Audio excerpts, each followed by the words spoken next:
Ito, may kwento lang ako nung Go. grade 8 ako. First day of school. Siyempre, pag first day of school, Alam parang ko na half yan. day pa. Half day pa lang, half day pa lang. So, after ng, anong tawag doon pag first day pa lang? Parang, Unang araw. Unang araw pa lang ano ba to? Parang may seminar pa. Di ba ganyan? Yung parang Ano, get to know- orientation. Orientation. Yan, parang orientation pa lang. Tapos, pumunta kami ng mall after. Tapos, nanood kami ng movie. So, diretso ng mall. Nanood kami ng movie.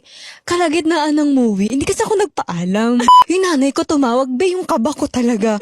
As in, parang gusto ko na lang mahimatay dun talaga. Yung Like, yun na lang magiging dahilan kung hindi ko nasagot na himatay ako eh.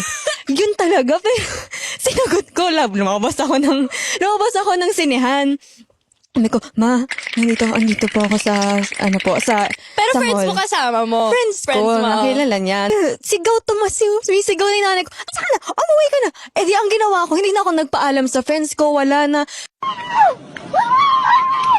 As in, nasa jeep ako, nandito ako sa dulo. As in, sobrang kaba ko talaga. Tapos, totoo talaga, nagdadasal na talaga ako. Ano sabi ng promise. kaibigan mo?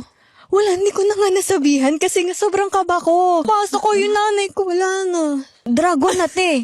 Galit na galit. Gusto na akong pag-istapin sa school. First day of school, gusto na agad patigilin.